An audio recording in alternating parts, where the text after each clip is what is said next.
تسجيلات مسجد الأنصار السلفية بالعنب تقدم لكم كما جاء عند مسلم رحمه الله قال: كان ابن لأبي طلحة رضي الله عنه يشتكي، قال: فخرج أبو طلحة من بيته فقبض الصبي، أي توفى الله عز وجل هذا الصبي. فقالت أمه وهي أم سليم امرأة أبي طلحة: لا يخبرن أحد منكم أبا طلحة بولده حتى أكون أنا الذي أخبره. قال أنس: فلما قدم أبو طلحة رضي الله عنه دخل فقال لامرأته: ما فعل ابني؟ قالت: هو أسكن ما كان يا أبا طلحة. قال أنس بن مالك: فقربت إليه العشاء فأكل وشرب، ثم تصنعت له وتزينت له أحسن ما كانت تزين قبل ذلك.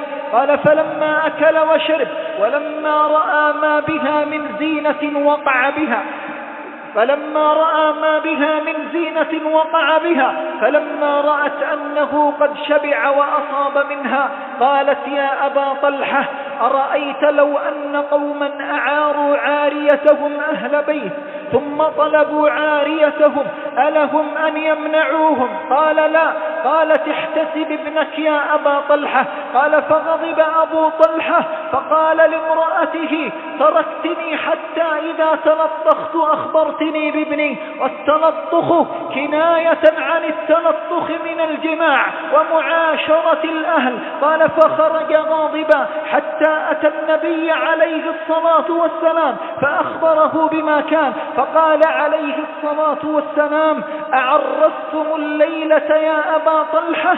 قال: بلى يا رسول الله، أو قال: نعم يا رسول الله. قال: اللهم بارك لهما في ليلتهما، اللهم بارك لهما في ليلتهما. قال أنس: فحملت من تلك الليلة فولدت غلاما، فقالت لي أمي: يا أنس، لا يرضعه منا أحد حتى تأتي به رسول الله. قال: فلما أصبحت احتملته فأتيت به رسول الله فأعطيته إياه، فقال: أمعه شيء؟ فقلت: نعم، تمر. فأخذ تميرات فحنكه وسماه عبد الله. يقول في رواية الإمام البخاري عن رجل من الأنصار قال: ولقد رأيت